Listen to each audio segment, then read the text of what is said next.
The text arrived while I was finalizing plans for the community center's Thanksgiving dinner. Spending the holiday at Amanda's this year. With everything that happened at the summer BBQ, we think it's best you skip this one. We want a peaceful holiday. My mother's words glowed on my phone screen, each one a fresh reminder of where I stood in our family hierarchy.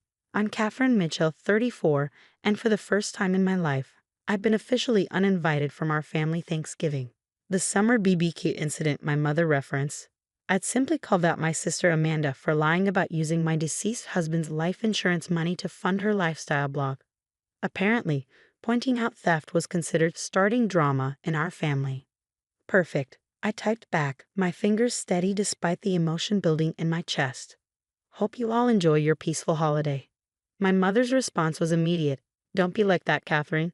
You know how sensitive your sister is about money right now.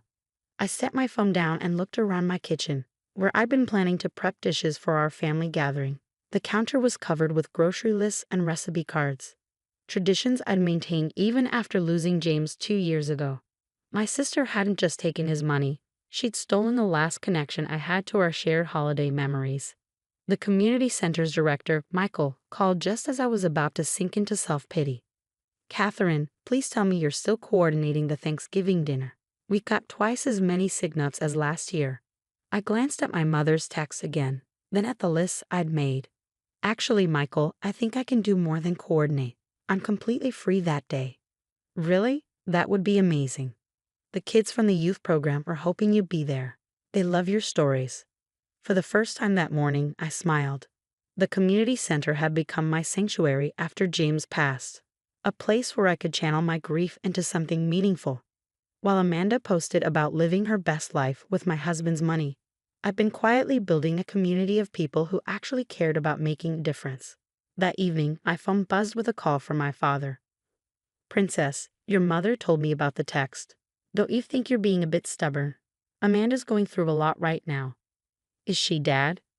Is running a lifestyle blog and buying designer clothes with my dead husband's money really going through a lot? That's not fair. She's trying to build a career. No, what's not fair is everyone pretending what she did was okay. What's not fair is uninviting me from Thanksgiving because I refused to play along. We're not uninviting you, he sighed. We're just trying to avoid another confrontation. By explicitly telling me not to come. Interesting definition of not uninviting, Dad. After hanging up, I threw myself into planning the community center celebration. If my family wanted to pretend Amanda was the victim, fine. I had better ways to spend my holiday. The next few days brought a barrage of texts from various family members. My Aunt Susan, can't you just apologize to keep the peace? Cousin Beth, Amanda's really hurt that you accused her publicly. Even my grandmother chimed in. Family should forgive each other, dear. Not one of them mentioned the actual theft.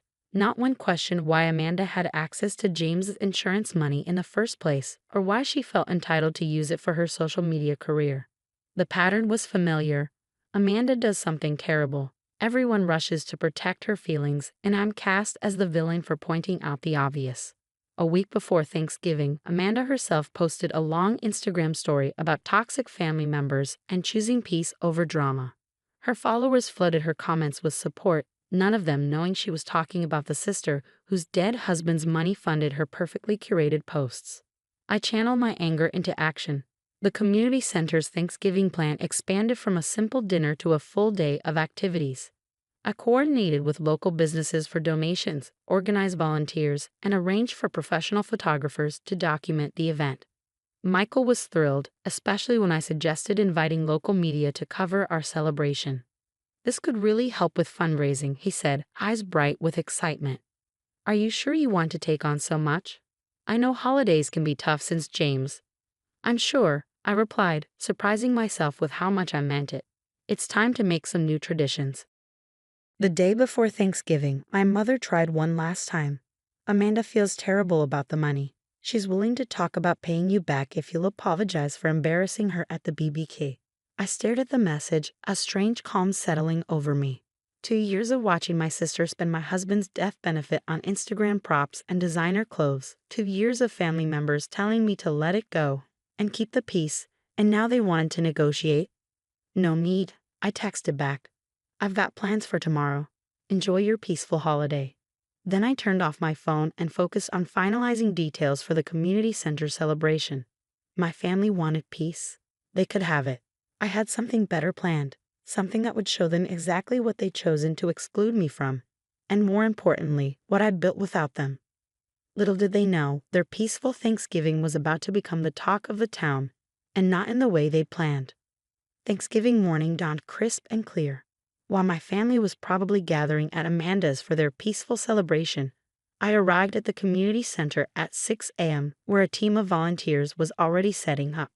The main hall had been transformed with autumn decorations, long tables dressed in burgundy cloths, and handmade centerpieces created by the youth program kids.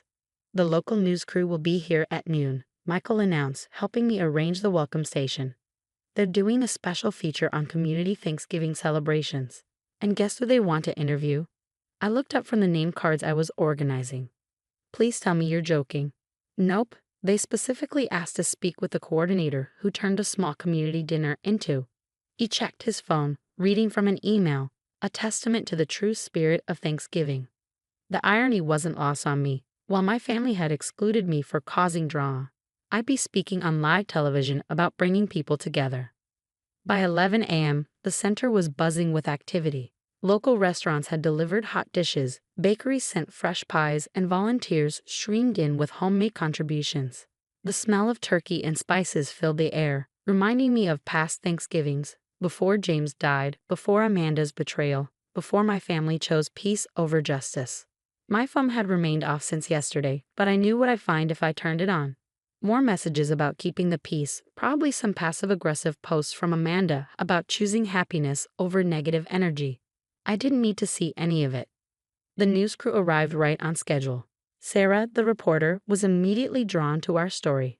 "So you coordinated all of this?" she asked, gesturing to the bustling hall. "What inspired you to take a small community dinner and turn it into such a large celebration?" I thought about my mother's text about being uninvited for the sake of peace. "Sometimes," I said, looking directly into the camera, "when one door closes, you find a better one to open. This isn't just a dinner. It's about creating a space where everyone is welcome, where no one gets uninvited for speaking the truth." The interview continued as guests began arriving. Families from the neighborhood, elderly residents from nearby apartments, students who couldn't travel home. Everyone was welcomed with open arms. The youth program kids proudly showed off their centerpieces, telling anyone who would listen about the art classes we'd started last spring. Around 2 p.m., my phone started buzzing in my bag. I turned it on for coordinating with volunteers, but hadn't checked any messages. Now it was vibrating constantly. Curious, I glanced at the screen. The local news station had already posted clips from our celebration online. My interview was trending on their social media, and apparently, my family had seen it. There were missed calls from my parents, texts from various relatives, and a string of increasingly frantic messages from Amanda. "How dare you make this about you? Mom's crying because of your stunt. You're ruining everyone's Thanksgiving." I smiled and put my phone away. Let them see what they'd excluded themselves from. Let them watch as their dramatic daughter created something beautiful without them. The afternoon flew by in a blur of activity. We served over 300 meals, organized games for the kids, and even had an impromptu talent show where seniors from the community shared stories and songs. The photographers captured everything: the laughter, the hugs, the genuine joy of people coming together. "This is better than any family dinner I've been to," Michael commented, helping me serve pie. No drama, just pure celebration. No one had to be uninvited to keep the peace, I added, loud enough for nearby guests to hear. By early evening, our celebration had made it onto the evening news. The story featured clips of the festivities, interviews with happy guests, and me talking about the importance of inclusive community spaces. The reporter ended the segment by calling it a shining example of turning personal loss into community gain. I knew my family was watching. I could picture them in Amanda's perfectly decorated living room, their phones blowing up with calls from friends who'd seen the news. Their peaceful holiday probably didn't feel so peaceful anymore. More messages poured in, but not from my family. Community members, local businesses, and even strangers reached out to praise the event and ask how they could get involved next year. The community center's social media following doubled, then tripled. Donations started coming in through their website. Catherine, Michael called me over, his face glowing with excitement. You're not going to believe this. The mayor's office just called. They want to feature our Thanksgiving celebration in the city's annual holiday guide. They're asking if we can make this an annual tradition. I thought about James, about how proud he would be seeing his insurance money helping build something meaningful instead of funding Instagram posts. I thought about my family, who chose to exclude me rather than confront Amanda's actions. An annual tradition sounds perfect, I replied, watching volunteers box up leftover meals for local shelters. After all, everyone deserves a place at the table. As the evening wound down, I checked my phone one last time. Among the flood of messages, one stood out, from my grandmother. My grandmother's message was different from the others. No accusations, no demands for apology. Just a simple, I saw you on TV, James would be proud. Can we talk? Of all my family members, Grandma Rose had been the only one who'd questioned Amanda's sudden lifestyle upgrade after James's death. She'd also been the only one who regularly checked on me during those dark months after losing him. Her message felt like a lifeline in a sea of family drama. The next morning, I met her at her small house on the outskirts of town. She was waiting on her porch, a photo album in her lap. I have something to show you, she said, patting the seat beside her. Your grandfather and I started this tradition back in '75 when the mill closed. We hosted Thanksgiving for all the laid-off workers and their families. The album was filled with faded photos showing community dinners remarkably similar to what we created yesterday. I never knew about this, I said, touching a photo of my young grandmother serving turkey to a crowd. No one in the family talks about it anymore. It doesn't fit their image of what holidays should be. She closed the album carefully. What you did yesterday, that's real family, that's real peace.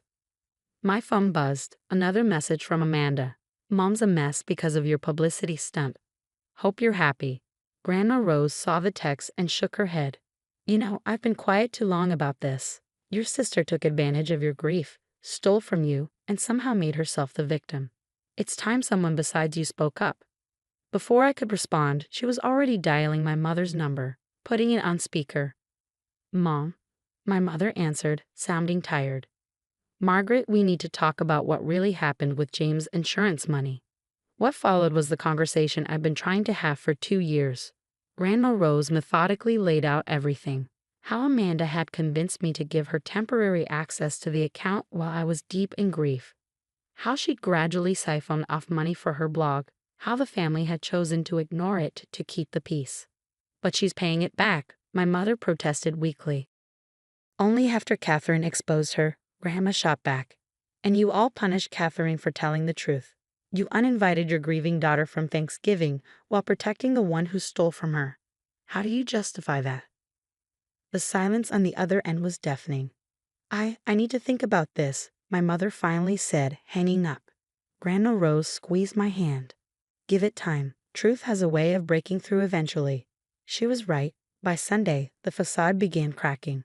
My father called first, his voice heavy with shame. I watched your interview again. You said something about not uninviting people for speaking the truth. Princess, I'm so sorry. Then came my Aunt Susan. I saw those community center kids talking about their art classes. You've built something beautiful there, Catherine. We should have seen it sooner. Even my mother finally called, though she struggled to find the words. Your grandmother. She made me see things differently. We've been so worried about keeping the peace that we lost sight of what's right. Amanda, predictably, took a different approach. She posted a lengthy video about toxic family situations and choosing to rise above drama. But this time, the comments weren't entirely supportive. People who'd seen our community celebration asked questions she couldn't answer. A week after Thanksgiving, the community center hosted a planning meeting for future events. The response was overwhelming. Local businesses pledged support, volunteers signed up in droves, and the mayor's office promised funding for expanded programs. Your holiday dinner inspired quite a movement, Michael said, showing me the donation totals. People are calling it everyone's table, a place where no one gets uninvited. I liked that name. It represented everything my family's peaceful Thanksgiving hadn't been: inclusive, honest, and truly peaceful. Grandma Rose became a regular at the center, sharing stories about her own community building days and teaching the kids her famous pie recipes. She brought old photos for our bulletin board, showing that sometimes the best family traditions aren't the ones that exclude, but the ones that welcome everyone. My mother and father started volunteering too, quietly at first, then with growing enthusiasm. They never explicitly apologized for uninviting me from Thanksgiving, but their actions spoke louder than words. Amanda kept her distance, but the family's dynamic had shifted. Her attempts to play victim fell flat when confronted with the reality of what she'd done. The insurance money was being repaid, slowly but surely, though our relationship might never recover. As for me, I found something better than a seat at my sister's Thanksgiving table. I found my purpose, my community, and a new kind of family, one built on truth rather than artificial peace. Yesterday we had our first planning meeting for next year's celebration. As I watched Grandma Rose teaching kids how to make paper turkeys, my parents organizing donation lists, and Michael coordinating with local businesses, I realized something. Sometimes being uninvited from one table leads you to build a bigger, better one. And this table? Everyone's welcome, drama and all.